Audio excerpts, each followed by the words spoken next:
Hi girls and their cats, welcome to Blanca's Casita.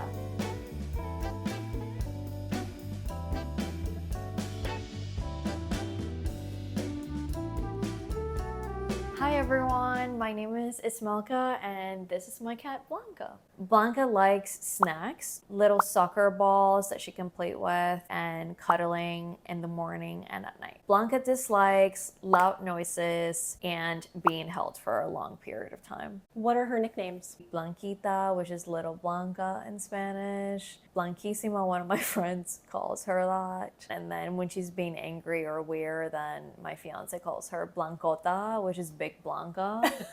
There are days she's more hyper than others where she literally is like an athlete and it's like running around the whole apartment. But there are days where she's like super cuddly and sweet and she like loves people. I adopted Blanca through Brooklyn Animal Action a year ago. I mean, the story kind of starts a little bit sad because my dad passed away in November 2023. I always wanted pets.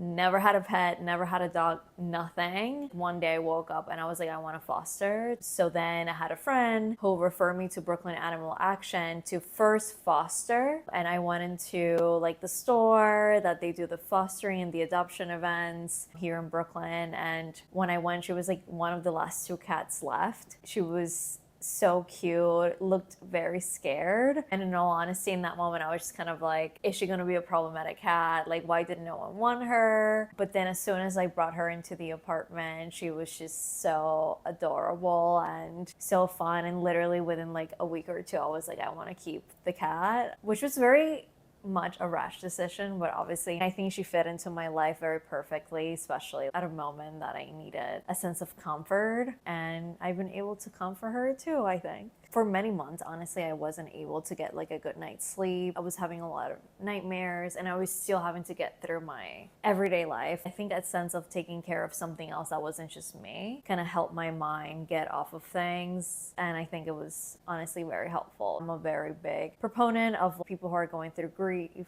to foster and adopt. Obviously, not everyone's in the same headspace to take care of a living being that's not just yourself. So I think certain people should pace themselves, but for me, it kind of like got me to be more productive and remembering like that sense of love that you feel from your loved one that passed away. Not to sound woo woo, but it's probably like my dad inside of her. My dad also, fun fact, had very much white hair like that, but like kind of like Blanca's color on top of that, because he never had straight up white hair. It was more like gray. And the Blanca name, which was my uncle's name, and they were like super close. That's the name that she had from before. We never like gave her that name or anything. And I think it kind of fits my background because I'm Hispanic and I'm getting her after my dad's passing as well. You were meant for each other. So my fiance is always like, you and Blanca are the same. You're both picky eaters. You're both have health problems. You're super high maintenance. Like, it's like you always have to go to your gastroenterologist a few times per year, and she has to go to the vet a lot. I have chronic gastritis, and then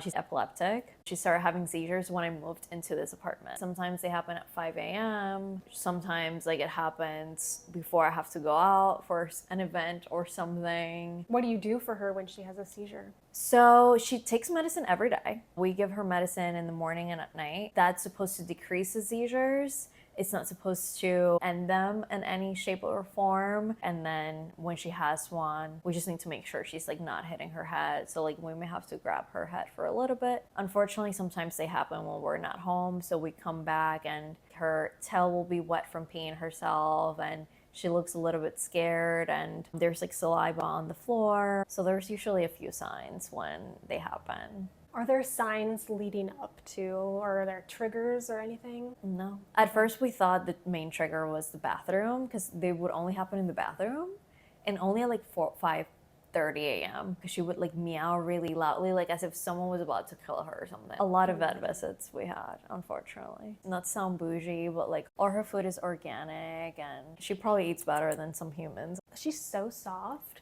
Must be that people say organic too. food. Do you have a controversial cat opinion? You should adopt and not shop. I fully agree. And by the way, you cannot be on this show if you have purchased your cat from a breeder. There you go. So there are so many like cats out there that need a home, obviously. I mean, if it was up to me, I would probably have more cats. I just have a small space. Blanca's story too is like so sad. They didn't give me that much information, but they told me that she was like in a closet with like 10 other cats when she was rescued or something like that. That made me like really sad. And like, not that I didn't care before, but I guess until like you hear these stories or you go through it yourself through the fostering process, you may not feel compassion. But I feel like after that, I was like, wow. Before I thought I wanted like a Persian long hair cat that looks like royal.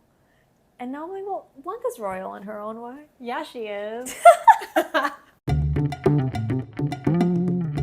Let's talk about your very limited supply of cat art. Very limited. She's a new cat lady, guys. We gotta take it easy. If anyone has gifts, I will take them. Oh, okay. So this is like a little towel, which is decoration, cat hair, both a fashion accessory and a condiment. It's a gift from my future mother-in-law. Then we have this little gift too that was from a friend of an album of pictures of Blanca. Some of these are in her apartment when she was pet sitting for us. This is such a sweet and thoughtful gift. So we loved it. It was when we first moved into this apartment, it was kind of like our housewarming gift from her. So the other like cat related thing that I have is this like Hello Kitty bathrobe that a friend gave me. And fun fact, she's also a white cat. But also when I was a child, I used to love Hello Kitty. So I guess the worlds now have collided a little bit. This little like ring holder that my future sister-in-law gave me when I got engaged, because she said you need to have these ring holders all over the apartment. Look at her with her Salvador Dali painting in her bedroom. So what did she do to earn Pet of the Month? Nothing, you submit it to the building. Hey. I'm sure she earned it.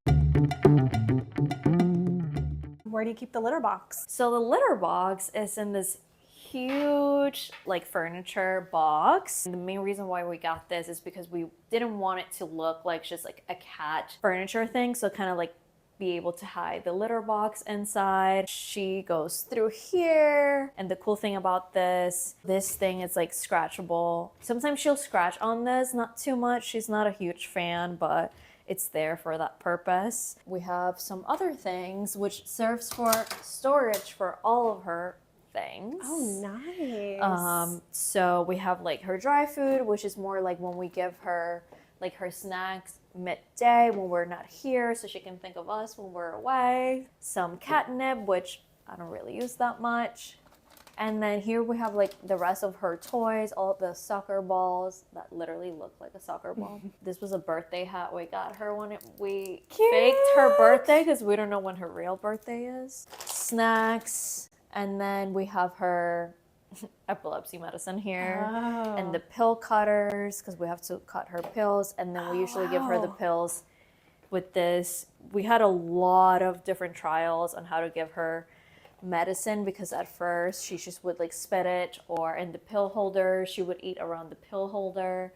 And honestly, this thing has been a lifesaver because it's the only thing that works. We like cut it and then we put the pill inside, and then we just kind of like serve it out a little bit in her mouth, and she goes crazy because it's like a snack. Oh, wow. And she loves her snacks like her mom.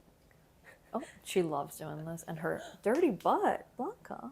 The litter that we have, we like it because it barely traces in the apartment. We still have to vacuum maybe once a day if it comes out a little bit. Also, like no odor. And in a New York apartment, you want to make sure to like you do the best that you can so all of these different smells don't go into the poop.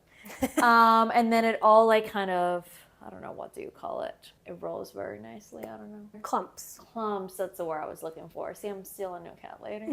It clumps really nicely as well, which makes my life easier. What is she eating currently? So she's eating Fresh Pet Vital. So she eats this twice a day. It's available in Whole Foods. We buy this in bulk frozen every single month from Chewy. It's supposed to actually arrive today. That's so funny. Well, we give her like half a cup in the morning and half at night, and then she gets a tiny bit of dry food at around 1 p.m. every day because my fiance and I are not home, and we want to make sure she just feels like a little bit of love while we're away. She goes crazy. Oh, Like, good catch. My sister says she like treats it like a game.